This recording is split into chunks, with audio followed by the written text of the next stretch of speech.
Hello missy, welcome back to my channel. तो आज के इस वीडियो लेक्चर पे हमने क्या चीज डिस्कस करनी है। तो देखिए अगेन हम हमारी ऑर्गेनिक केमिस्ट्री की unit addition to a carbon hetero multiple bond पे आगे को कंटिन्यू करेंगे, क्योंकि इस लेक्चर के इस यूनिट के अंदर मैंने आपको ऑलमोस्ट सारे टॉपिक कवर करा दिए, बट दो तीन टॉपिक अभी भी बचे हुए हैं, तो हम इसी पे आगे कंटिन्यू करते हैं पहले। तो देखिए इस यूनिट के अंदर अभी हमारा चल रहा है लेक्चर नंबर 11, जिसके अंदर आपने काफी इजी टॉपिक, काफी शॉर्ट टॉपिक डिस्कस करना है, जो है हाइड्रोलिसिस ऑफ एस्टर। ओके, यानी कि आज के लेक्चर पे आपने देखना है कि इस एस्टर ग्रुप का हम हाइड्रोलिसिस कैसे कर सकते हैं। और यहाँ पे जो आप हाइड्रोलिसिस कराने वाले हैं वो दो टाइप से हाइड्रोलिसिस कराने वाले हैं।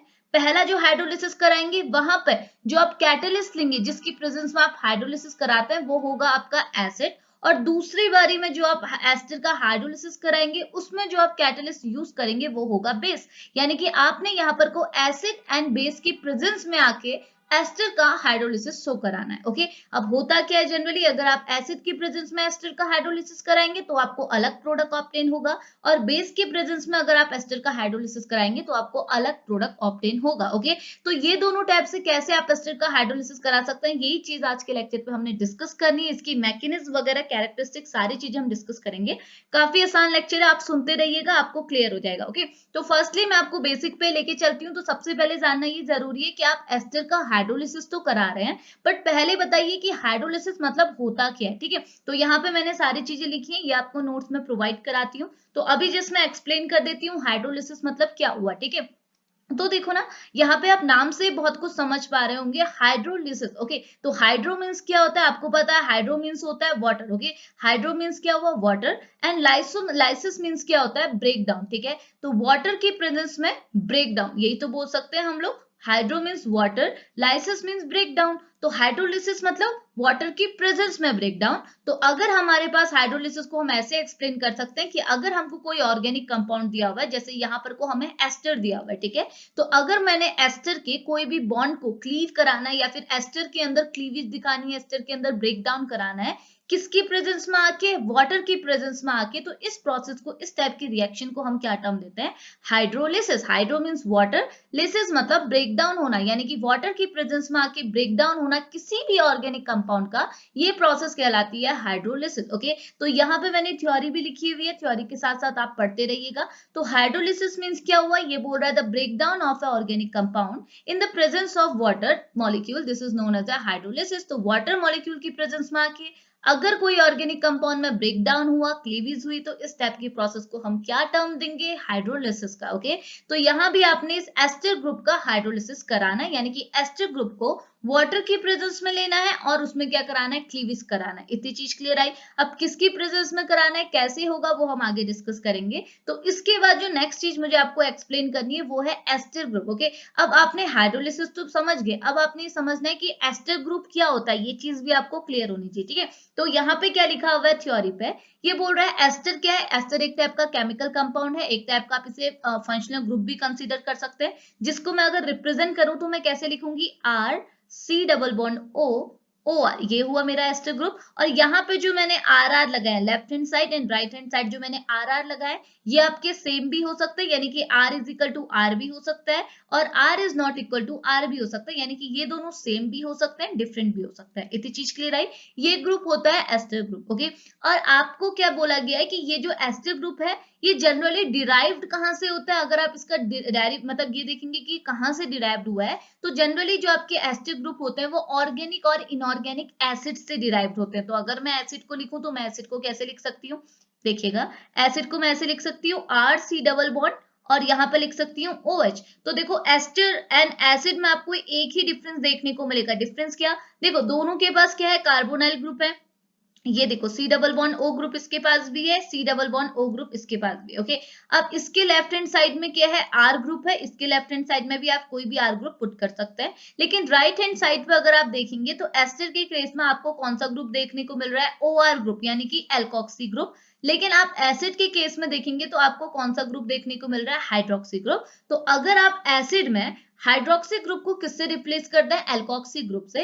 इट मींस हमको क्या हो जाएगा, एस्टर का फॉर्मेशन मिल जाएगा। तो एस्टर जो केमिकल कंपाउंड है ये कहां से डिराइव्ड होता है, एसिड से। ऑर्गेनिक एसिड बोलो या फिर इनऑर्गेनिक एसिड बोलो, दोनों जगह से ही आपके एस्टर का फॉर्मेशन आपको देखने को मिलता है। अगर आपने अपने एसिड के हाइड्रोक्सी ग्रुप को रिप्लेस कर दिया एल्कोक्सी ग्रुप से, तो आपको क्या मिल जाएगा, एस्टर। और आपने इसी एस्टर का हाइड्रोलिसिस कराना है in the presence of acid and in the presence of base. Okay, अब एक और चीज मैं आपको इंट्रोडक्शन पे एक्सप्लेन कर देती हूँ कि देखो, अगर आपको मैं रफली बता दे रही हूँ, देन आप आगे रिएक्शन मैकेनिज्म से समझेंगे। तो यहाँ पे ये बोल रहा है कि अगर आपने एसिड की प्रेजेंस में आके एस्टर का हाइड्रोलिसिस किया, तो आपको जो प्रोडक्ट मिलते हैं, आपको पता है ये तो बेसिक है, आपको क्या मिलता है, एक एसिड मिलता है कार्बोक्सिलिक एसिड, दूसरा मिलता है अल्कोहल। ओके, तो एक मिलता है आपको एसिड और आपको एक मिलता है अल्कोहल, ठीक है, एक मिलता है अल्कोहल, ठीक है। लेकिन अगर आपने same reaction in the presence of base, यानी कि बेस को एज अ कैटलिस्ट लेते हुए किया, तो आपको जो प्रोडक्ट मिलेंगे वो आपको एसिड नहीं मिलेगा। एसिड के बदले आपको क्या मिलेगा, कार्बोक्सिलिक एसिड के बदले आपको मिलेगा कार्बोक्सिलेट आयन। ओके, तो यहाँ पर हमको क्या मिलेगा, कार्बोक्सिलेट आयन। इसके साथ साथ हमारा जो दूसरा प्रोडक्ट होगा वो अल्कोहलिक ही होगा। ओके, और इस कार्बोक्सिलेट आयन को हम लोग फर्दर इसमें प्रोटिक वर्कअप करके, एसिडिक वर्कअप करके इसे अगेन हम कार्बोक्सिलिक एसिड में कन्वर्ट भी कर सकते हैं। तो ये कैसे कन्वर्जन होगा, कैसे ये चीज ऑब्टेन हुई है, ये सारी की सारी चीजें हम आगे डिस्कस करेंगे। तो यहाँ पे थ्योरी पर सेम चीज लिखी हुई है, सेम वही चीज लिखी है जो भी अभी मैं आपको यहाँ पर एक्सप्लेन कर रही हूँ कि एस्टर क्या है, एस्टर कैसे ऑब्टेन हो रहा है, कहाँ से डिराइव्ड हो रहा है, ये सारी चीजें। ओके, तो अब मैं आपको थोड़ा सा आगे लेते हुए चलती हूँ। आप जस्ट यहाँ पर देखो, यहाँ पर वही चीज लिखी है, द एस्टर हाइड्रोलिसिस जो है वो किसी की भी प्रेजेंस में हो सकती है। अगर आप कैटलिस्ट के बेसिस पे उसे क्लासिफाई करेंगे, तो एसिड कैटेलाइज एस्टर हाइड्रोलिसिस भी आप देख सकते हैं, बेस कैटेलाइज एस्टर हाइड्रोलिसिस भी आप देख सकते हैं, जिसके लिए एक सिंपल ऑर्गेनिक केमिकल रिएक्शन से एक सिंपल फॉर्मेट में आपको एक्सप्लेन किया गया रिएक्शन कैसे प्रोसीड हो रही है। ओके, तो देखो यहाँ पे क्या दिखाया गया है, यहाँ पे आप देखिए, ये है आपका एस्टर ग्रुप, ठीक है। तो आप समझ गए, ये है आपका एस्टर ग्रुप। और इस एस्टर ग्रुप को आपने किसके साथ ट्रीट किया है, वाटर के साथ, क्योंकि यहाँ पर हम क्या करा रहे हैं, हाइड्रोलिसिस। ओके, तो हाइड्रोलिसिस है, यानी कि वाटर की प्रेजेंस में आपने क्या कराना है, अपने एस्टर ग्रुप को क्लीव करना है। अब यहाँ जो रिएक्शन है, इसके पास मैंने दो पाथ दिखाए, एक पाथ ये हो गया, एक पाथ ये हो गया, इसे पाथ ए कह देते हैं, इसे पाथ बी बोल देते हैं। ओके, तो देखो, अगर आप पाथ ए से फॉलो कर रहे थे, पाथ ए को फॉलो कर रहे थे, तो पाथ ए में जो हमने रिएक्शन कराई है वहां पर एसिड लिया, यानी कि मैंने H पॉजिटिव आयन की प्रेजेंस ली है, क्योंकि यहाँ पे जो कैटलिस्ट यूज हो रहा है वो हमारा कोई एसिड है, ठीक है। तो हमने जैसे एसिड की प्रेजेंस में हाइड्रोलिसिस किया, तो देखो हमें प्रोडक्ट क्या मिला, एक तो हमें मिला एसिड, ठीक है। यहाँ पर आपका ये OR ग्रुप की प्लेस में क्या आ गया, OH ग्रुप आ गया, और दूसरा प्रोडक्ट हमको मिला अल्कोहल, जैसे मैंने आपको आगे बताया, ठीक है। लेकिन अगर आप रूट बी को फॉलो करेंगे, यानी कि रिएक्शन को बेस की प्रेजेंस, बेस मतलब OH नेगेटिव आयन की प्रेजेंस में लेंगे, तो आपको जो प्रोडक्ट मिलेगा वो एसिड के बदले क्या मिलेगा, आपको कार्बोक्सिलेट आयन। यानी कि यहाँ पर आपका जो ये कार्बोक्सिलिक एसिड है, इसमें से O के आगे जो H है इसे आपने रिप्लेस कर दिया, और आपको पता है O से H चले जाएगा तो बॉन्ड क्लीव होगा, तो आपके ऑक्सीजन को मिलेगा negative charge, hydrogen as a positive charge निकल जाएगा। तो अगर यहाँ सिर्फ O नेगेटिव होगा तो इसे हम बोलते हैं कार्बोक्सिलेट आयन। तो ये कार्बोक्सिलेट आयन हमको डिराइव्ड होगा अगर हम हमारी hydrolysis process in the presence of base कराएंगे, साथ ही साथ हमको अल्कोहल एज इट इज मिलेगा। ओके, और अगर आप इस कार्बोक्सिलेट आयन में फर्दर प्रोटिक वर्कअप कराएंगे, यानी कि एसिड की प्रेजेंस देंगे अपने फाइनल प्रोडक्ट को ऑब्टेन करने के लिए, तो आप यहाँ पर कुछ जैसे H पॉजिटिव आयन देंगे, ये O नेगेटिव आयन के साथ कंबाइंड होगा और आपको एसिड का फॉर्मेशन कराएगा। ओके, लेकिन हमारा ये सारी चीजें तब होती है जब इसमें हम लोग प्रोटिक वर्कअप कराते हैं। लेकिन अगर आपसे पूछा जाता है, देन आप प्रॉपर वे में यही बोलेंगे कि अगर आप बेस की प्रेजेंस में एस्टर हाइड्रोलिसिस कराते हैं, तो आपको जो प्रोडक्ट ऑब्टेन होता है वो होता है कार्बोक्सिलेट आयन, ना कि एसिड। ओके, एसिड तब ऑब्टेन होगा जब आप इस कार्बोक्सिलेट आयन में फर्दर आप खुद से करा रहे हैं एसिड वर्कअप या फिर प्रोटिक वर्कअप, तब आपको एसिड ऑब्टेन होगा, otherwise acid as a end product आपको ऑब्टेन नहीं होता है। इतनी चीज क्लियर आई? तो ये तो जस्ट मैंने आपको सिंपल सा इंट्रोडक्शन एंड थोड़े से फॉर्मेट में एक्सप्लेन किया। अब मैं आपको प्रॉपर आगे लेके चलती हूँ, ठीक है। तो देखो, मैकेनिज्म इन्वॉल्व आपको क्या बोल रहे हैं, ठीक है। ये बोल रहा है, since the ester hydrolysis can either be catalysed by an acid और बेस, क्योंकि हमको पता है कि एस्टर हाइड्रोलिसिस की जो ये प्रोसेस है, ये हमारी दोनों के थ्रू, दो टाइप की कैटलिस्ट के थ्रू प्रोसीड हो सकती है। Either acid as a catalyst हम यूज कर सकते हैं, either base as a catalyst हम यूज कर सकते हैं, ठीक है। तो उसकी हमने रिएक्शन तो ऊपर डिस्कस कर ली, हमने देख लिया कि अगर हम पाथ ए में जाएंगे यानी कि एसिड को एज अ कैटलिस्ट लेंगे तो हमारा एंड प्रोडक्ट होगा एसिड एंड अल्कोहल, और अगर हम रूट बी से जाएंगे, पाथ बी से जाएंगे जहां पर हमने बेस को एज अ कैटलिस्ट लिया, तो उस केस में जो हमको प्रोडक्ट मिलेगा वो होगा carboxylate ion and alcohol, okay. अब बात आती है, ये रिएक्शन हमने डिस्कस कर ली, अब इसका मैकेनिज्म देखने की, तो मैकेनिज्म को हम नीचे डिस्कस करते हैं। तो सबसे पहले जो हम मैकेनिज्म देखने वाले हैं वो acid catalyse mechanism of ester hydrolysis देखने वाला है, यानी कि ऐसी एस्टर हाइड्रोलिसिस प्रोसेस जो किसके थ्रू कैटालाइज्ड हो रही होगी, एसिड के थ्रू कैटालाइज्ड हो रही होगी, उसकी मैकेनिज्म हमने फॉलो करनी है, ओके। तो मैकेनिज्म को फॉलो कराने से पहले मैं इसकी कैरेक्टरिस्टिक आपको एक्सप्लेन कर देती हूँ। तो फर्स्टली तो आपको पता है कि acid catalyse mechanism of ester hydrolysis जो आपको प्रोडक्ट देगी वो आपकी क्या होगी, एक होगा एसिड, एक होगा आपका अल्कोहल, ओके, एक होगा आपका अल्कोहलिक ग्रुप, ओके। तो ये हमको प्रोडक्ट मिलने वाला है, एंड प्रोडक्ट मिलने वाला है। तो कैरेक्टरिस्टिक यहाँ पर आपको क्या बोल रही है, तो पहला पॉइंट आपको यहाँ पे बोला गया है, the acid catalyse hydrolysis mean hydrolysis process catalysed bye acid. तो यहाँ पर वही चीज बता रहा है, एसिड कैटालाइज हाइड्रोलिसिस का मतलब हमने समझ लिया कि ऐसी हाइड्रोलिसिस प्रोसेस जो किसकी प्रेजेंस में प्रोसीड हो रही हो, एसिड की प्रेजेंस में, या फिर आप बोल सकते हैं H पॉजिटिव आयन की प्रेजेंस में, ओके।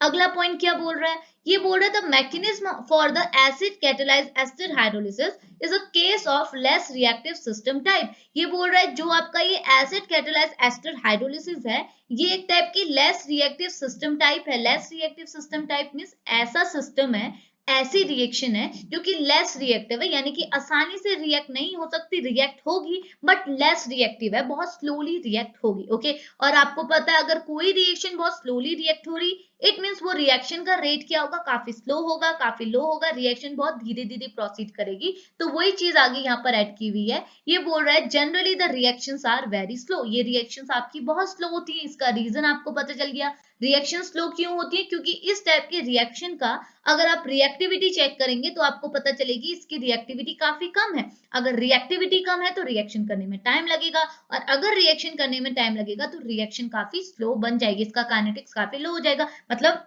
रिएक्शन क्या है, बहुत धीरे धीरे प्रोसीड करेगी, ओके। और यहाँ पे जो रिएक्शन के स्टेप्स हैं, मैकेनिज्म के स्टेप हैं, वो हम नीचे डिस्कस करेंगे। बट उससे भी पहले मुझे एक और पॉइंट को आपके साथ यहाँ पर डिस्कस करना है, वो ये कि यहाँ पर क्या बोल रहा है, ये बोल रहा है ये जो आपका एस्टर हाइड्रोलिसिस का जो प्रोसेस है, ये आपका एसिडिक हाइड्रोलिसिस ऑफ एस्टर जो आप ये पढ़ रहे हैं, ये बोल रहा है ये है क्या है, is just the reverse of esterification. ये बोल रहा है ये एस्ट्रिफिकेशन प्रोसेस का पूरा पूरा रिवर्स है। और आपको पता है एस्ट्रिफिकेशन प्रोसेस क्या होती है, मैं आपको वापस से बता देती हूँ।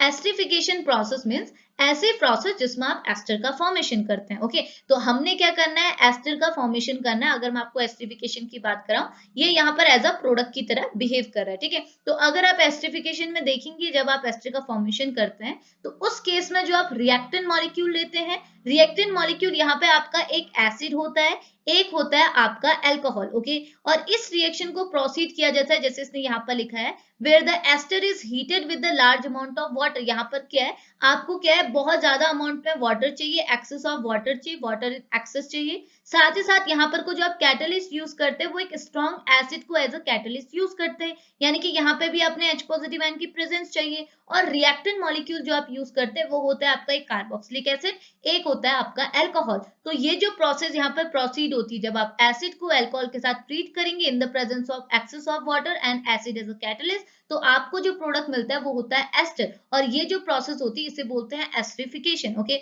अब आपको देखने को ये मिल रहा होगा कि ये जो प्रोसेस है, ये हमारी जो एस्ट्रिफिकेशन की जो प्रोसेस है, ये reverse of acid hydrolysis of ester है। कैसे, हमने क्या किया, जब हम लोग एसिड हाइड्रोलिसिस ऑफ एस्टर देखते हैं तो हमको क्या पता चलता है कि हम एस्टर का क्या कर रहे हैं, हाइड्रोलिसिस कर रहे हैं। अब आपको कैसे पता चला यहाँ पर हम हाइड्रोलिसिस ही कर रहे हैं, तो हुआ क्या, अगर आप एस्टर को देखेंगे, इसकी मैं मैकेनिज्म के थ्रू जब आपको बताऊंगी तो आपको पता चलेगा कि इस एस्टर ग्रुप में क्या हो रही है, क्लीवेज हो रही है। इस एस्टर ग्रुप में कोई बॉन्ड हमारे क्या हो रहे हैं, क्लीव हो रहे हैं, यानी कि यहाँ पर लाइसिस हो रहा है। वो भी किसकी वजह से होगा, जब आप आगे देखेंगे तो आपको पता चलेगा यहाँ पर जो लाइसिस हो रहा है वो सिर्फ वाटर की वजह से हो रहा है। बाकी कैटलिस्ट वगैरह का यहाँ पर ऐसा नहीं कि कैटलिस्ट यहाँ पर को लाइसिस वगैरह तोड़ रहे हैं कोई बॉन्ड, ठीक है।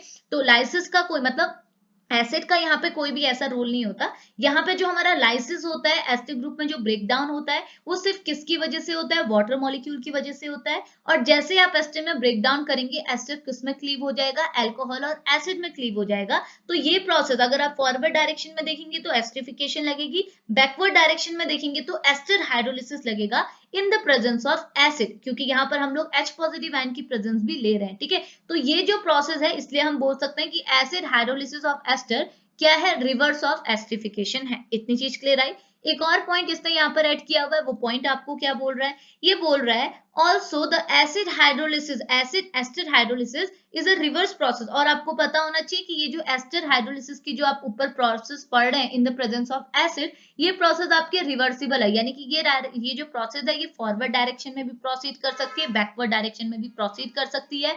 लेकिन अगर यही सेम एस्टर हाइड्रोलिसिस की प्रोसेस को आप एसिड की प्रेजेंस में प्रोसीड ना करते हुए बेस की प्रेजेंस में करेंगे तो रिएक्शन आपकी रिवर्सिबल नहीं रहेगी, रिएक्शन आपकी इरिवर्सिबल हो जाएगी। और ऐसा क्यों, वो मैं आपको आगे बेस के केस में बताऊंगी। अभी जस्ट इतनी चीज माइंड पर रखो कि एस्टर हाइड्रोलिसिस की प्रोसेस अगर आप एसिड की प्रेजेंस में करते हैं, acid as a catalyst use करते हैं, तो यहाँ पे जो आपकी प्रोसेस होती है वो रिवर्सिबल नेचर की होती है, दोनों डायरेक्शन में प्रोसीड हो सकती है। आप यहाँ देख सकते हैं मैंने सारी जगह पे एरो क्या है, रिवर्सिबल का लगाया हुआ है, ठीक है। उसके साथ साथ ये बोल रहा है कि and does not complete with 100% ये लाइक एस्टरिफिकेशन। तो ये बोल रहा है अगर आप एस्टरिफिकेशन को चेक करेंगे तो आप जब अपना प्रोडक्ट बनाते हैं, यानी कि एस्टर का प्रोडक्ट बनाते हैं, ये आपको 100% यील्ड आपको देती है, ओके। लेकिन अगर आप यहाँ पर एसिड के थ्रू हाइड्रोलिसिस ऑफ एस्टर देखेंगे तो उस केस में जब आप ये रिएक्शन को इस डायरेक्शन में ले जाएंगे, ठीक है, एस्टर से एसिड और अल्कोहल बनाएंगे, तो यहाँ पे जो आपको ये एसिड और अल्कोहल मिल रहे हैं वो 100% यील्ड के साथ नहीं मिलेंगे, यानी कि पूरी तरह से यहाँ पर को क्लीवेज, पूरी तरह से यहाँ पर को प्रोडक्ट का फॉर्मेशन आपको नहीं देखने को मिलेगा, 100% यील्ड आपको यहाँ पर ऑब्टेन नहीं होती है, ठीक है, क्योंकि रिएक्शन आपकी क्या होती है, रिवर्सिबल प्रोसेस की होती है, यानी कि दोनों डायरेक्शन में प्रोसीड कर पाती है। इतनी चीज क्लियर आई। तो ये जस्ट बेसिक कैरेक्टरिस्टिक आपने याद करने हैं, माइंड पर रखने हैं, acid catalyse mechanism of ester hydrolysis के, ओके। अब मैं आपको प्रॉपर मैकेनिज्म पे लेके चलती हूँ कि कैसे हमारे एस्टर हाइड्रोलिसिस होता है in the presence of acid as a catalyst, okay. तो देखो यहाँ पर जो मैकेनिज्म है, पहले तो मैं आपको बता दूं, मैंने यहाँ पर बिल्कुल स्टेप वाइज नहीं लिखा है कि ऐसा ऐसा करो ऐसा ऐसा करो, वो मैं आपको यहीं पे बता दूंगी, आप जस्ट सुनते रहिएगा, बहुत आसान मैकेनिज्म है, ठीक है। तो आप इतनी रिएक्शंस करते आ रहे हैं, अब आप आसानी से कर लेंगे, देख लीजिएगा, ठीक है। देखिए अब रिएक्शन इनिशिएट कैसे होगी, ठीक है। तो सबसे पहले आपके पास क्या है, रिएक्शन कंडीशन में क्या, आपका रिएक्टेंट मॉलिक्यूल यानी कि एस्टर मॉलिक्यूल, ठीक है। तो अब मैं आपको एक याद करने की ट्रिक बताती हूँ, कुछ ऐसा कि देखो ना, अगर आप एस्टर का हाइड्रोलिसिस करा रहे हैं एसिड की प्रेजेंस में, तो रिएक्शन का जो पहला स्टेप होगा वहां पर आप एसिड को इन्वॉल्व करेंगे, ठीक है। आपने क्या करना है, हाइड्रोलिसिस कराना है, यानी कि आप वाटर का तो यूज करेंगे, बट वाटर का यूज करेंगे रिएक्शन के सेकंड थर्ड फर्दर स्टेप्स में, लेकिन जो पहला स्टेप होगा वहां आप एसिड का यूज करेंगे, ठीक है। लेकिन अगर आपकी एसिड हाइड्रोलिसिस हाइड्रोलिसिस की प्रोसेस बेस की प्रेजेंस में प्रोसीड हो रही है, तो उस केस में जो आपका पहला स्टेप होगा वहां पे आप बेस का यूज करेंगे, यानी कि रिएक्शन स्टार्ट होगी बेस की हेल्प से। इतनी चीज क्लियर आई। तो देखो ये चीज आप माइंड पर रखिएगा कि रिएक्शन कैसे स्टार्ट हो रही है, ठीक है। तो आपने अपना एस्टर लिया, ठीक है। अब आपने एस्टर को किसके साथ ट्रीट किया, आपने इसमें लाइसिस कराना है, यानी कि इसमें ब्रेक डाउन कराना है वाटर की वजह से। लेकिन पहले स्टेप में अगर ये रिएक्शन एसिड की प्रेजेंस में हो रही है, तो पहले स्टेप में मैं एसिड का यूज करूंगी, ठीक है। और आपको पता है एसिड आपको क्या देता है, एसिड आपको देता है H पॉजिटिव आयन, तो मैंने यहाँ पर लिख दिया मेरे पास है H पॉजिटिव आयन, ओके। अब H पॉजिटिव आयन से आप क्या कर सकते हैं, तो आप खुद ही सोच लीजिए, आपके पास एक पॉजिटिव आयन है, तो आपको अपने रिएक्टेड मॉलिक्यूल में एक नेगेटिव सेंटर ढूंढना होगा ताकि ये दोनों अप्रोच कर सकें। तो नेगेटिव सेंटर कहाँ से आएगा, तो आसान है, आपके पास एस्टर ग्रुप है। एस्टर ग्रुप में जो ये कार्बोनाइल ग्रुप है, इसमें ऑक्सीजन के ऊपर क्या है, लोन पेयर ऑफ इलेक्ट्रॉन। और मैं आपको हमेशा बोलती हूँ कि लोन पेयर ऑफ इलेक्ट्रॉन एक नेगेटिव चार्ज के इक्वल है, एक नेगेटिव चार्ज एक बॉन्ड के इक्वल है। क्यों, क्योंकि तीनों चीजें क्या है, दो इलेक्ट्रॉन के कॉन्ट्रीब्यूशन से बनी हुई है। इतनी चीज क्लियर आई। तो अब अगर इसके ऊपर ऑक्सीजन के ऊपर लोन पेयर ऑफ इलेक्ट्रॉन है, तो इस लोन पेयर ऑफ इलेक्ट्रॉन को मैं क्या बोल सकती हूँ, नेगेटिव चार्ज बोल सकती हूँ। तो एक मेरे पास पॉजिटिव स्पीसीज है, एक मेरे पास नेगेटिव स्पीसीज है। तो पॉजिटिव को अप्रोच करने के लिए कौन सी स्पीसीज, कौन सा पोर्शन चाहिए, कौन सा सेंटर चाहिए, नेगेटिव सेंटर ही तो चाहिए। अब क्या होगा, यहाँ पर जैसे ही आपके ऑक्सीजन के ऊपर नेगेटिव चार्ज है, तो ये हाइड्रोजन पॉजिटिव को देख के डायरेक्ट अप्रोच करेगा, और डायरेक्ट अप्रोच करेगा मतलब ये नेगेटिव चार्ज क्या कर लेगा, एक बॉन्ड को क्रिएट कर लेगा। इतनी चीज तो आती है। तो यहाँ पर को क्या होगा, हमारा ऑक्सीजन क्या करेगा, एक नया बॉन्ड क्रिएट करेगा, और इस बॉन्ड में कौन अप्रोच करेगा, हाइड्रोजन एटम। तो ऑक्सीजन ने क्या किया, एक नया बॉन्ड बना दिया हाइड्रोजन एटम के साथ, क्योंकि नेगेटिव स्पीसीज और पॉजिटिव स्पीसीज ने क्या कर लिया, अप्रोच कर लिया, कपलिंग कर ली। इतनी चीज क्लियर है।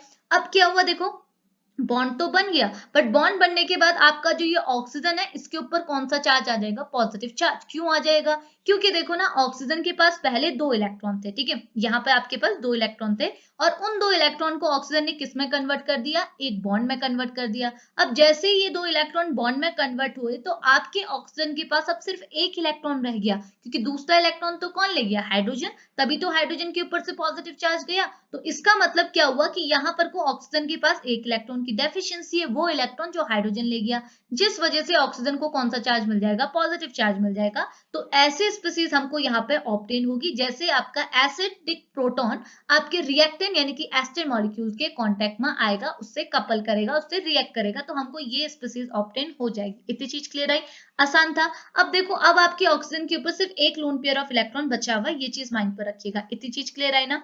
अब क्या होगा देखो, अब आगे के स्टेप में वाटर का यूज करो, क्योंकि अब आपने लाइसिस करानी है वाटर की हेल्प से, ठीक है।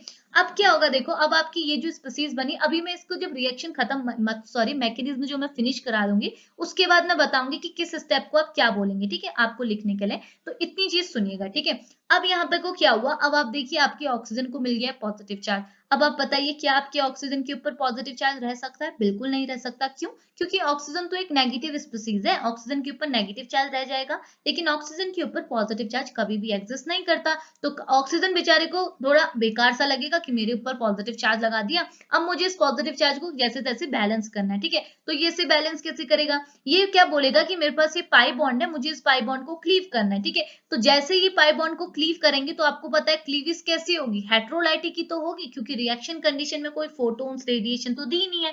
तो हेट्रोलाइटिक क्लीविज होगी, यानी कि जो इलेक्ट्रॉन है इस पाई बॉन्ड में, जो ये 2 इलेक्ट्रॉन है, ये किसके ऊपर शिफ्ट होंगे, एक एटम के ऊपर, और वो एटम कौन होगा, जो ज्यादा इलेक्ट्रोनेगेटिव होगा। तो कार्बन एंड ऑक्सीजन में से ज्यादा इलेक्ट्रोनेगेटिव कौन है, ऑक्सीजन। तो हम ये दोनों इलेक्ट्रॉन को यहाँ से उठा के किसके ऊपर शिफ्ट कर देंगे, ऑक्सीजन के ऊपर, और 2 इलेक्ट्रॉन मीन्स क्या हो गया, नेगेटिव चार्ज। तो ये नेगेटिव चार्ज ये इस पॉजिटिव चार्ज को बैलेंस कर देगा, और ऑक्सीजन को क्या बना देगा, ऑक्सीजन को पॉजिटिव चार्ज फ्री बना देगा, यानी कि यहाँ पर अब कोई भी चार्ज नहीं आ गया। ओके, ऑक्सीजन आपका क्या हो गया, सही हो गया, बिल्कुल सेटिस्फाई है, इसके ऊपर कोई भी पॉजिटिव चार्ज अब नहीं है, ठीक है।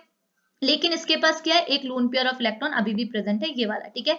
अब देखो, अब ये ऑक्सीजन का तो ठीक है, बट ये कार्बन बेचारे के पास तो इलेक्ट्रॉन, इसका एक इलेक्ट्रॉन तो ऑक्सीजन ले गया, अब इसके पास इलेक्ट्रॉन की डेफिशिएंसी होगी। तो इलेक्ट्रॉन की डेफिशिएंसी हुई, तो कार्बन के ऊपर क्या लग गया, पॉजिटिव चार्ज, और यहाँ जो स्पीसीज हमको ऑब्टेन हुई, इसे हम बोलेंगे कार्बोकैटायन, ठीक है। तो हमको यहाँ पर को क्या है, कार्बोकैटायन ऑब्टेन हो गया, ठीक है। अब हमारा यूज आएगा वाटर का, अब हमारी ये स्पीसीज बन गई, अब हमारा आएगा वाटर मॉलिक्यूल, इसकी हेल्प से हमने लाइसिस कराना है, ठीक है। तो वाटर मॉलिक्यूल क्या कहेगा, वाटर मॉलिक्यूल में देखिएगा कि आप देख सकते हैं आपके पास कार्बोकैटायन है, यानी कि एक पॉजिटिव स्पीसीज है जो कि कार्बन के ऊपर लगी हुई है, पॉजिटिव चार्ज है जो कि कार्बन के ऊपर लगा हुआ है। ओके, अब इस पॉजिटिव चार्ज को एलिमिनेट करने के लिए अब आपको एक नेगेटिव सेंटर चाहिए, तो आप ढूंढिए आपके वाटर मॉलिक्यूल में नेगेटिव सेंटर है, बिल्कुल है।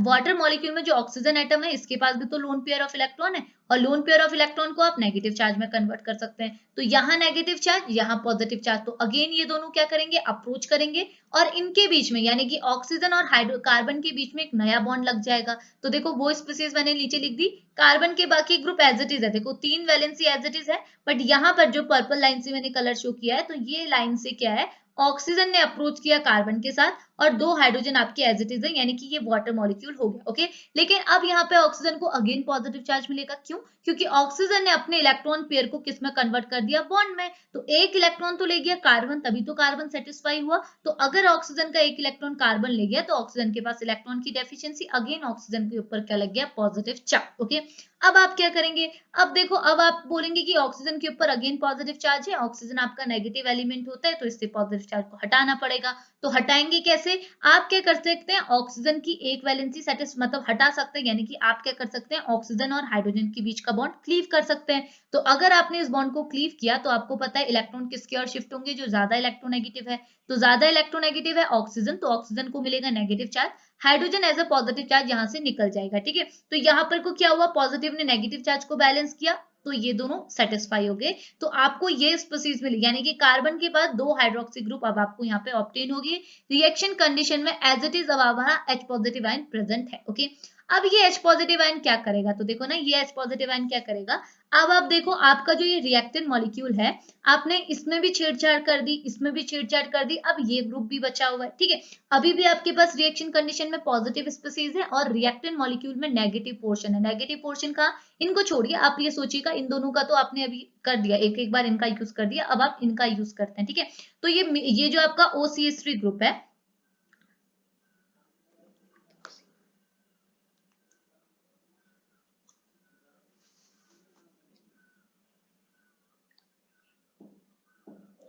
मिथॉक्सी ग्रुप,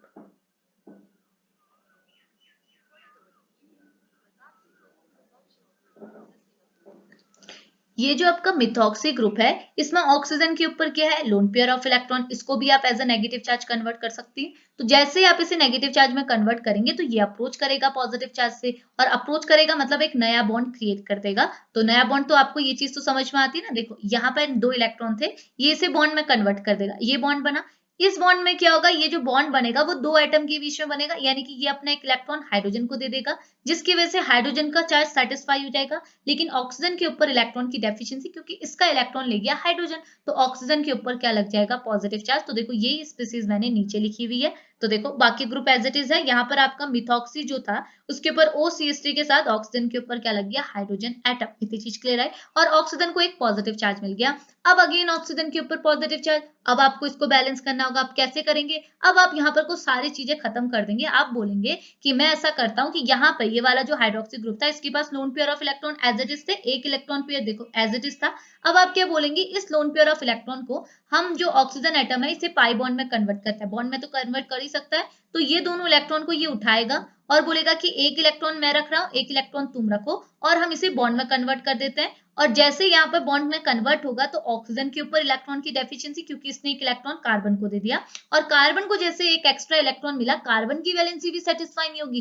कार्बन टेट्रावैलेंट होना चाहिए, अब ये हो जाएगा पेंटावैलेंट। अब कार्बन सेटिस्फाई नहीं होगा, कार्बन के पास एक्सेस ऑफ इलेक्ट्रॉन हो गए, तो कार्बन अपने आप को सेटिस्फाई करने के लिए एक बॉन्ड को क्लीव करेगा। कौन से बॉन्ड को, जिसको क्लीव करने के बाद जो आपको लिविंग ग्रुप मिलेगा वो एक अच्छा लिविंग ग्रुप मिलेगा। तो कार्बन इस OCH3 ग्रुप, ये वाले ग्रुप को क्लीव करेगा, जिसके साथ हाइड्रोजन भी अप्रोच कर रहा है। तो यहाँ पर अगर ये बॉन्ड क्लीव हुआ तो आपको क्या देखने को मिलेगा, ये बॉन्ड में जो 2 इलेक्ट्रॉन है वो किसकी ओर शिफ्ट होंगे, जो ज्यादा इलेक्ट्रोनेगेटिव है। तो कार्बन एंड ऑक्सीजन में से कौन ज्यादा इलेक्ट्रोनेगेटिव है, ऑक्सीजन। तो ऑक्सीजन को ये दोनों इलेक्ट्रॉन मिलेंगे, ऑक्सीजन के ऊपर लगेगा नेगेटिव चार्ज। अगर ऑक्सीजन के ऊपर नेगेटिव चार्ज है तो ये नेगेटिव पॉजिटिव को बैलेंस कर देगा, और ये आपको क्या बन जाएगा, एल्कोहलिक प्रोडक्ट मिल जाएगा, यानी कि CH3OH के फॉर्म में ये एलिमिनेट हो जाएगा। और यहाँ पे आप कार्बन के ऊपर पॉजिटिव चार्ज नहीं लगाएंगे, क्यों, क्योंकि कार्बन की वैलेंसी सेटिस्फाई है, इसने जो बॉन्ड क्लीव किया वो अपने आप को सेटिस्फाई करने के लिए किया। तो ये स्पीसीज, ये वाली स्पीसीज आपको यहाँ पे ऑब्टेन होगी। ओके, अब देखो अभी भी आपके पास क्या है, आपको अल्कोहलिक प्रोडक्ट तो मिल गया, लेकिन अभी भी आपके पास क्या है, यहाँ पर को ऑक्सीजन के ऊपर पॉजिटिव चार्ज लगा हुआ है। ठीक है, तो अब इस पॉजिटिव चार्ज को हटाने के लिए आप क्या करेंगे, आप क्या कर सकते हैं, देखो आपको मैं जिस ऐसी चीज समझा सकती हूँ कि जैसे हमने क्या, आपको पता है हम लोग कैटलिस्ट का यूज क्या करते हैं, कैटलिस्ट का हमारा जिस रिएक्शन को प्रोसीड करने का काम होता है, रिएक्शन में इन्वॉल्व होने का काम नहीं होता। ठीक है, तो आपने एसिड को एज अ कैटलिस्ट लिया, तो एसिड की हेल्प से आपने रिएक्शन तो प्रोसीड कराई। तो ऐसे सोच सकते हैं कि हमने लास्ट स्टेप में एसिड को, यानी कि H पॉजिटिव आयन को रिलीज कर दिया, क्योंकि एसिड हमारा क्या है, कैटलिस्ट है। तो हम क्या करेंगे, यहाँ से एसिड को यानी कि H पॉजिटिव आयन को निकाल देंगे। तो जैसे यहाँ से बॉन्ड क्लीव होगा, बॉन्ड किसकी ओर शिफ्ट होगा, जो ज्यादा इलेक्ट्रोनेगेटिव है यानी कि ऑक्सीजन की ओर। ऑक्सीजन को मिलेगा नेगेटिव चार्ज, नेगेटिव चार्ज को पॉजिटिव चार्ज बैलेंस कर देगा, और आपको यहाँ पर को H positive ion reaction condition से एलिमिनेट होगा। और ये H पॉजिटिव आयन क्या, वाटर मॉलिक्यूल के साथ कंबाइंड हो सकता है और as a H3O positive ion के फॉर्म में मिल सकता है। ठीक है, और यहाँ पे आपको क्या मिल गया, एसिड। तो देखो CH3 C double bond OH यहाँ पे मिला, और बाकी आपका एल्कोहलिक प्रोडक्ट यानी कि CH3OH यहाँ पे आपको मिल गया। तो ये दोनों प्रोडक्ट थी तो हमने ऑब्टेन करने थे, जो हमें मिल गए। तो ये थी हमारी सिंपल सी प्रोसेस किसकी, एसिड हाइड्रोलिसिस की, हाइड्रोलिसिस ऑफ एस्टर बाय ये एसिड कैटलिस्ट। समझ में आए, तो आसान सी प्रोसेस थी, इतनी चीज कर लेंगे ना। अब देखो ना, मैं यहाँ पे आपको ये भी बता देती हूँ, मैंने अभी आपको मैकेनिज्म तो एक्सप्लेन की, बट इसके स्टेप वाइज आपको एक्सप्लेन नहीं किया, तो मैकेनिज्म अब आपको समझ में आए, तो स्टेप्स मैं अभी आपको बता देती हूँ। ठीक है, तो आप क्या बोल सकते हैं एक मिनट रुकिएगा, ये जो आपका फर्स्ट स्टेप है, ये जो आपका फर्स्ट स्टेप है जिसमें आपने कार्बोकैटायन का फॉर्मेशन किया, इसे आप स्टेप फर्स्ट बोल सकते हैं। और इस स्टेप को आप क्या बोलते हैं, प्रोटोनेशन स्टेप। यानी कि इसमें आपने क्या किया, प्रोटॉन का यूज किया। आपने क्या किया, हाइड्रोजन H पॉजिटिव आयन को एसिड से लिया और इस प्रोटॉन का यूज किया, तो ये स्टेप बन जाएगा आपका प्रोटोनेशन स्टेप। ठीक है, ये स्टेप क्या हो गया, प्रोटोनेशन स्टेप। ओके, इसके बाद के जो सारे स्टेप है इसे आप बोलते हैं हाइड्रोजन ट्रांसफर स्टेप या फिर प्रोटॉन ट्रांसफर स्टेप। ओके, क्यों, क्योंकि सारे स्टेप्स में आप क्या कर रहे हैं, हाइड्रोजन का ट्रांसफर कर रहे हैं, कहीं से कहीं हाइड्रोजन डाल रहे हैं, कहीं से कहीं हाइड्रोजन डाल रहे हैं। तो इसके बाद के ये जो स्टेप्स हैं ये आपके हाइड्रोजन ट्रांसफर के स्टेप हो गए। तो मैंने स्टेप सेकंड लिख दिया, हाइड्रोजन ट्रांसफर। ओके, उसके बाद ये जो आपका लास्ट स्टेप रहता है जिसमें आप ये आपका जो अल्कोहलिक ग्रुप है इसे एलिमिनेट करते हैं। अल्कोहलिक ग्रुप यानी कि यहाँ पर एज अ लिविंग ग्रुप की तरह बिहेव कर रहा है। तो ये जो स्टेप थर्ड होता है इसे बोलते हैं एलिमिनेशन स्टेप। ठीक है, elimination step of leaving group. ठीक है, लिविंग ग्रुप का आपने यहाँ पर एलिमिनेशन किया एंड देन आपको आपका फाइनल प्रोडक्ट यानी कि एसिड और अल्कोहल का फॉर्मेशन देखने को मिला। बस यही चीज तो आपने एक्सप्लेन करनी थी। तो ये था आपका mechanism of acid catalyse hydrolysis. इतनी चीज क्लियर आई। तो ये तो हमने एसिड की बात कर ली। अब बेस का इससे भी इजी रहता है। ठीक है, तो बेस में हम थोड़ी कैरेक्टरिस्टिक्स वगैरह भी पढ़ेंगे साथ ही साथ, देन उसकी मैकेनिज्म देखेंगे। तो देखिए, base catalyse mechanism of ester hydrolysis आपको क्या बोल रहा है। ठीक है, तो देखो पहले तो नाम से समझ गए ना, base catalyse mechanism of ester hydrolysis मतलब ऐसी एस्टर हाइड्रोलिसिस की प्रोसेस जो किसके थ्रू कैटालाइज्ड हो रही है, जो किसके थ्रू, जहां पे आप किसको एज अ कैटालिस्ट ले रहे हैं, बेस को एज अ कैटालिस्ट ले रहे हैं, यानी कि OH नेगेटिव को एज अ कैटालिस्ट यूज कर रहे हैं। ओके, और आपको पता है इस केस में जो आपको प्रोडक्ट ऑब्टेन होता है वो क्या होता है, एक तो आपका अल्कोहलिक ग्रुप होता है, दूसरा आपका क्या होता है, कार्बोक्सिलेट आयन यानी कि COO नेगेटिव ऑब्टेन होता है। और ये ऑब्टेन कैसे होगा उसको हम मैकेनिज्म के थ्रू फॉलो कराएंगे। ठीक है, उससे पहले मैं आपको कैरेक्टरिस्टिक थोड़ी सी एक्सप्लेन कर देती हूँ। तो 2-3 पॉइंट है यहाँ पर को। तो पहला पॉइंट आपको क्या बोल रहा है, ये बोल रहा है the mechanism of base catalysis ester hydrolysis is a case of reactive system type, is a case of reactive system type means ये जो रिएक्शन है वो काफी रिएक्टिव होती है, जिस वजह से ये रिएक्शन को क्या है, प्रोसीड कराने में टाइम नहीं लगता। इट मीन्स ये रिएक्शन हमारी एक टाइप की फास्ट रिएक्शन होती है। इसी के कॉन्ट्रास्ट में हमने एसिड की बात की थी।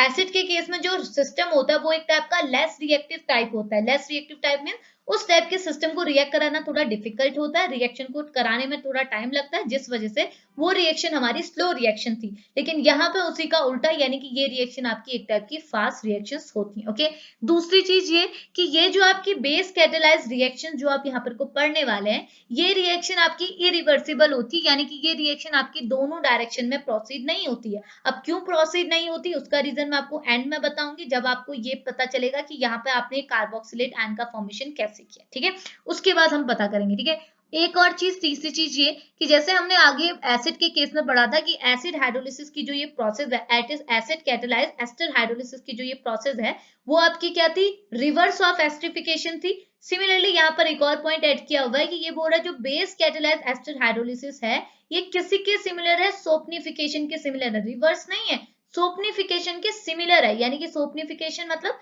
ऐसी प्रोसेस जिसमें आप सोप का सिंथेसिस करते हैं, यानी कि सोप का फॉर्मेशन करते हैं। ठीक है, तो सोपनिफिकेशन प्रोसेस में भी आपको वो ही रिएक्टेंट मॉलिक्यूल, वो ही रिएक्शन कंडीशन लेनी होती है जैसे बेस कैटालिसिस एस्टर हाइड्रोलिसिस में लेनी होती है, जिस वजह से हम ये दोनों प्रोसेस को सेम बोलते हैं। ठीक है, तो आप दोनों को ester catalyse acid base catalyse ester hydrolysis को सोपनिफिकेशन प्रोसेस भी बोल सकते हैं। ठीक है, तो ये तो जस्ट बेसिक बात हो गई। अब हम बात कर लेते हैं हमारी मैकेनिज्म पे, जो कि काफी इजी, आप जस्ट सुनते रहिएगा। ठीक है, देखो बहुत आसान लगेगी। ठीक है, रिएक्शन में क्या हुआ। ठीक है, तो रिएक्शन में कुछ नहीं किया, सबसे पहले आपने अपना लिया एस्टर रिएक्टेंट मॉलिक्यूल। ठीक है, इस एस्टर को आपने क्या होगा, सबसे पहले किसके साथ ट्रीट करेंगे, मैंने अभी अभी आपको क्या बोला कि सबसे पहले जो रिएक्शन कंडीशन में जो कैटेलिस्ट ले रहे हैं रिएक्शन उन्हीं से इनिशिएट कीजिए। जैसे एसिड के केस में आपने एसिड से रिएक्शन को स्टार्ट किया था, बेस के केस में बेस से आप रिएक्शन को स्टार्ट करेंगे। तो आपने सबसे पहले एस्टर को किसके साथ ट्रीट किया, बेस के साथ। बेस यानी कि OH negative ion. Okay, base आपको OH नेगेटिव आयन देता है, तो अब आपने इस OH नेगेटिव आयन को अपने एस्टर ग्रुप से ट्रीट करना है। अब खुद ही सोचिए, अगर आपके पास रिएक्टेंट आपके पास एक नेगेटिव स्पीसीज प्रेजेंट है और इसे आपने अप्रोच करना है अपने रिएक्टेंट मॉलिक्यूल में, तो रिएक्टेंट मॉलिक्यूल में आपने एक पॉजिटिव सेंटर ढूंढना होगा, तभी तो नेगेटिव सेंटर अटैक करेगा। तो पॉजिटिव सेंटर कहाँ से आता है, आपको पता है, आप क्या करते हैं, ये बॉन्ड यानी कि कार्बोनाइल ग्रुप के पाई बॉन्ड को क्लीव करते हैं और बॉन्ड किसकी ओर शिफ्ट होगा, जो ज्यादा इलेक्ट्रोनेगेटिव यानी कि ऑक्सीजन को मिलता है नेगेटिव चार्ज, कार्बन को मिलता है पॉजिटिव चार्ज और इस पॉजिटिव सेंटर से आपका हाइड्रोक्सी ग्रुप अप्रोच कर सकता है, यही तो हुआ। तो हमारा बेस ने क्या कर दिया, अप्रोच कर दिया हमारे एस्टर ग्रुप से, और जैसे अप्रोच करेगा तो एक साइड हाइड्रोक्सी ग्रुप, एक साइड मिथॉक्सी ग्रुप, एक साइड मिथाइल ग्रुप और एक साइड O नेगेटिव, यानी कि ये जो स्पीसीज हमको यहाँ पे ऑब्टेन होती है इसे हम बोलते हैं इंटरमीडिएट स्पीसीज। ओके, तो यहाँ पे हमने एस्टर में क्या किया, हाइड्रोक्सी ग्रुप को ट्रीट किया और हमको एक O नेगेटिव स्पीसीज मिल गई। ठीक है, और इस स्टेप को हम बोल सकते हैं न्यूक्लियोफिलिक अटैक। ठीक है, nucleophilic attack of hydroxy group in a carbonyl compound, जिसकी वजह से हम एक O नेगेटिव यानी कि हमको एक कार्बो नहीं बोल सकते, हमको एक एनायनिक इंटरमीडिएट ऑब्टेन हुआ। इतनी चीज क्लियर आई।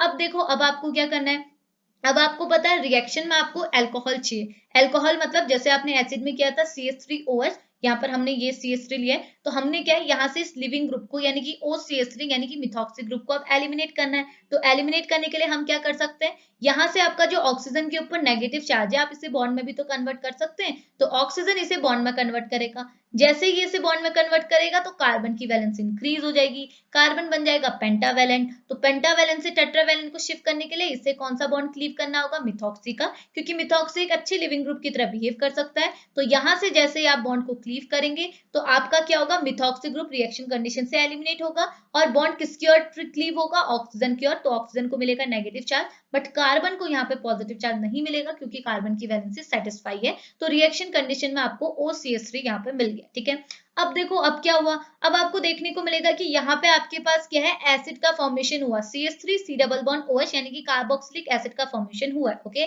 बट इसको हम फाइनल प्रोडक्ट नहीं कहेंगे क्योंकि रिएक्शन कंडीशन में हमारे पास क्या है, OCH3 ग्रुप प्रेजेंट है यानी कि मिथॉक्सी ग्रुप प्रेजेंट है और यहाँ पे ऑक्सीजन के ऊपर नेगेटिव चार्ज है, तो ये अभी भी अप्रोच करेगा। अप्रोच कहाँ से करेगा, ये जो आपका एसिड है इससे H पॉजिटिव आयन मांगेगा, यानी कि एसिड में आपका डीप्रोटोनेशन होगा, यानी कि इससे प्रोटॉन का एब्स्ट्रक्शन होगा, एलिमिनेशन होगा। ओके, तो जैसे ही ये प्रोटॉन को बाहर निकालेगा तो यहाँ से बॉन्ड क्लीव होगा, hydrogen as a positive charge और oxygen as a negative charge आपको मिलेगा। तो जैसे ही H पॉजिटिव आयन अप्रोच करेगा इस O नेगेटिव से तो आपको अल्कोहल मिल जाएगा CH3OH। तो अल्कोहल तो आपको एक प्रोडक्ट के फॉर्म में ऑब्टेन हुआ, लेकिन दोबारा रिएक्शन कंडीशन में आपको कार्बोक्सिलिक एसिड नहीं मिला, आपको क्या मिला यहाँ पर को कार्बोक्सिलेट आयन। तो यही दोनों प्रोडक्ट हमको ऑब्टेन होते हैं जब हम लोग बेस की यहाँ पर को बात करते हैं। ओके, और ये कार्बोक्सिलेट आयन को आप कार्बोक्सिलिक एसिड में कन्वर्ट कर सकते हैं जब इसमें आप प्रोटिक वर्कअप करेंगे। प्रोटिक वर्कअप मतलब हम प्रोटिक वर्कअप क्या करते हैं ना, हम लोग कुछ एसिड की प्रेजेंस लेते हैं। ठीक है, कुछ एसिड की प्रेजेंस लेते हैं जिससे कि हम लोग हमारे फाइनल प्रोडक्ट को, जो हमको प्रोडक्ट चाहिए उसका फॉर्मेशन हम कर सकें। तो अगर हम इसमें एसिड की प्रेजेंस लेंगे, एसिड हमको H पॉजिटिव आयन देगा तो हमको कार्बोक्सिलिक एसिड फॉर्म हो सकता है। तो वही चीज यहाँ पर को बोल रखी है, बट फाइनल प्रोडक्ट हमारा एसिड ना होते हुए यहाँ पर को कार्बोक्सिलेट आयन ही होता है। ठीक है, तो ये चीज तो हमको बतानी थी। तो देखो इतना छोटा सा स्टेप है। ठीक है, तो आपको स्टेप्स मैंने बता दी। पहला स्टेप होगा आपका न्यूक्लियोफिलिक अटैक, जिसमें आपके OH हाइड्रोक्सी ग्रुप ने न्यूक्लियोफिलिक अटैक किया आपके कार्बोनाइल ग्रुप पे, जिसकी वजह से आपको एनायनिक इंटरमीडिएट मिला। सेकंड स्टेप है आपका रिमूवल ऑफ लिविंग ग्रुप, जिसमें आपने अपना मिथॉक्सी ग्रुप का रिमूवल किया। तीसरा स्टेप है आपका डीप्रोटोनेशन, जिसमें आपने प्रोटॉन का एब्स्ट्रक्शन किया अपने कार्बोक्सिलिक एसिड से और अल्कोहल का फॉर्मेशन किया। तो 3 स्टेप में आपकी रिएक्शन फिनिश हो जाती है। ठीक है, अब मैं आपको मेन चीज वो बताती हूँ कि मैंने ऐसा क्यों कहा कि ये जो रिएक्शन है वो आपकी रिवर्सिबल नहीं है, ये रिएक्शन आपकी इरिवर्सिबल है। ओके, तो इसका रीजन क्या है, इसका रीजन ये है कि यहाँ पे जो आपको ये कार्बोक्सिलेट आयन देखने को मिल रहा है, ये कार्बोक्सिलेट आयन में जो ये नेगेटिव चार्ज है ना, ये रेजोनेंस में। ठीक है, रेजोनेंस में होने की वजह से ये जो प्रोडक्ट है ना, ये थोड़ा सा स्टेबलाइज हो जाता है। ठीक है, ये जो आपको इंटरमीडिएट यहाँ पे जो ये नेगेटिव स्पीसीज मिल रही है, ये जो कार्बोक्सिलेट आयन मिल रहा है या फिर बोल सकती हूँ एंड प्रोडक्ट मिल रहा है, ये थोड़ा सा स्टेबल प्रोडक्ट आपको मिल रहा है। ठीक है, स्टेबल होने की वजह से क्या है, ये बैकवर्ड डायरेक्शन में प्रोसीड नहीं कर सकता, यानी कि ये बैकवर्ड डायरेक्शन में रिएक्शन नहीं कराएगा, क्योंकि स्टेबल चीज क्या रिएक्शन कराती है, नहीं कराती। वो स्टेबल है, वो रिएक्शन क्यों कराए, अनस्टेबल चीज रिएक्शन कराएगी ना। तो यहाँ पे क्या होता है, ये जो नेगेटिव चार्ज होता है ये यहाँ पर को रेजोनेटिंग स्ट्रक्चर बनाने की वजह से अपने आप को स्टेबल कर लेता है कार्बोक्सिलेट आयन, जिसकी वजह से रिएक्शन क्या है, स्टेबल होने की वजह से रिएक्शन बैकवर्ड डायरेक्शन में फिर से प्रोसीड नहीं हो पाती, जिसकी वजह से रिएक्शन को हम बोलते हैं कि ये बैकवर्ड डायरेक्शन यानी कि रिवर्स डायरेक्शन में प्रोसीड नहीं होती, सिर्फ फॉरवर्ड डायरेक्शन में प्रोसीड होती है। तो ये रिएक्शन हमारी इरिवर्सिबल होती है। ठीक है, और एसिड की रिएक्शन हमारी क्या होती है, रिवर्सिबल होती है। तो बस यही पॉइंट आपने यहाँ पर को डिस्कस करने थे। तो ये था आज का हमारा लेक्चर जिसपे हमने हाइड्रोलिसिस ऑफ एस्टर पे डिस्कशन लिया। तो इसके नेक्स्ट लेक्चर पे हम लोग हाइड्रोलिसिस ऑफ अमाइड पे डिस्कशन लेंगे। ठीक है, तो अभी लेक्चर को फिनिश करते हैं, मिलेंगे नेक्स्ट लेक्चर पे, तब तक के लिए बाय बाय।